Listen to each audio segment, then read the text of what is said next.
I'm delighted to be joined by Ash Elford, who's Managing Director of UK DAB Networks, which he founded in 2020 to manage, operate and provide consultancy on all aspects of small-scale DAB multiplexes. Ash, hello, thanks so much for talking to me today. Hello, Yvette. Nice to see you. Nice to see you.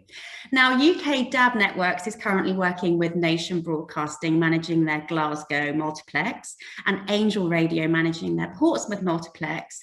And that's in addition to working on new applications for small-scale licenses as they're being advertised by Ofcom. Now, so far, Ofcom have announced 9 out of the 25 in the first round, of which UK DAB Networks has been awarded 2 in Inverclyde and in Winchester. So suffice to say, Ash, you're an expert on small-scale DAB. Now, having been involved with the programme from the very first days of the trials, what do you think its long-term impact will be and its potential for small, local, commercial and community stations? I mean, I think the impact is going to be great for grassroots radio, little community projects, and smaller commercial broadcasters starting out. I mean, the beauty with small-scale DAB is the cost of entry for a station to broadcast on the radio, and that's what it is now. It's the radio. Yeah. Is so low. You know, it's accessible to pretty much everyone, and I think we've got very exciting few years ahead of us with lots of very niche formats. Yes. You know, like, I don't think on FM radio we would ever get dedicated stations for, you know, heavy metal or weather forecasts. And yet here we are on digital radio. Yeah.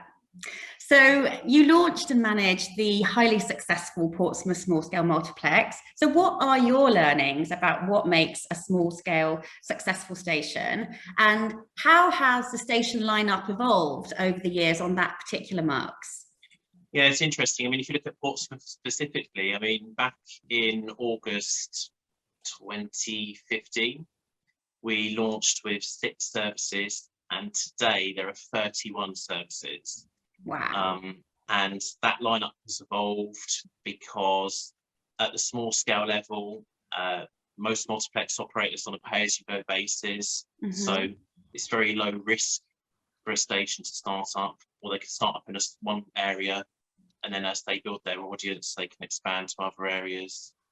And we've really seen some interesting formats come and go over the last 6 years. So in terms of what makes it successful, yeah, I suppose it's just a diversity of service providers, really, you know, all broadcasting to their particular communities of interest, be that in a particular format or a local area. I suppose how those stations are successful is down to the amount of work that a station puts in. So that could be word of mouth, that could be, you know, through local Facebook groups, that kind of thing. It's up to the stations themselves, really, I suppose, how much they promote themselves. So what small-scale digital radio does is it gives smaller broadcasters a more level playing field.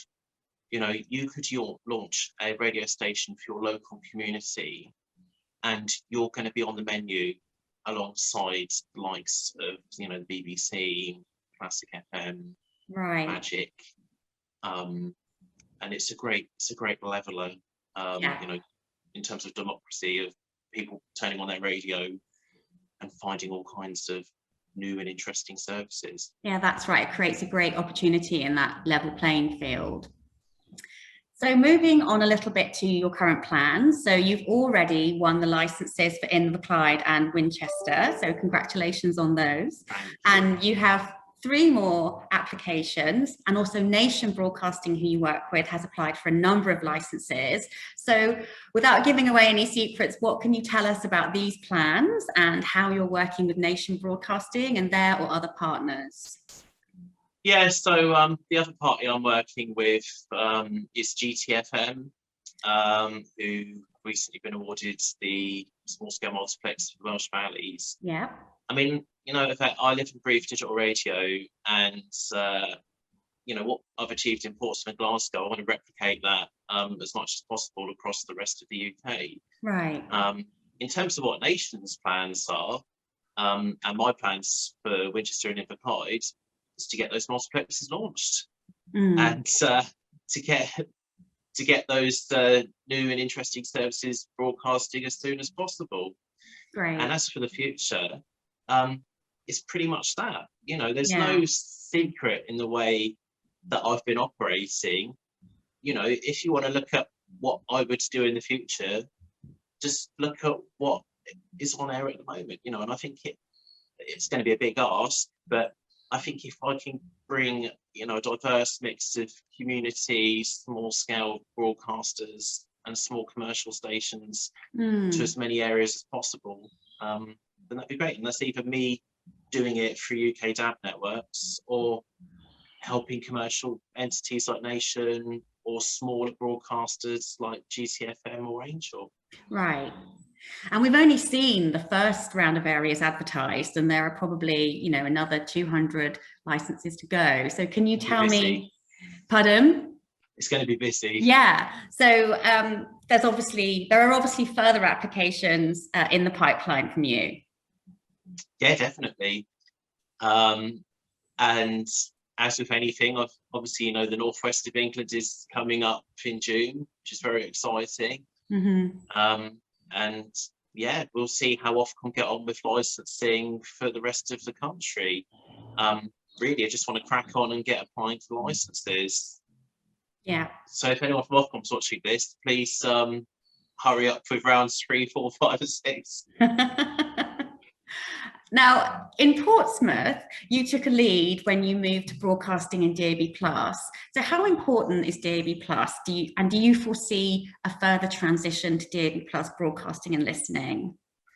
Yeah, DAB+ is an interesting one. I mean, we took a bit of a punt on it 5 years ago when we broadcast the first service, just because we didn't really know how many receivers out there support DAB+.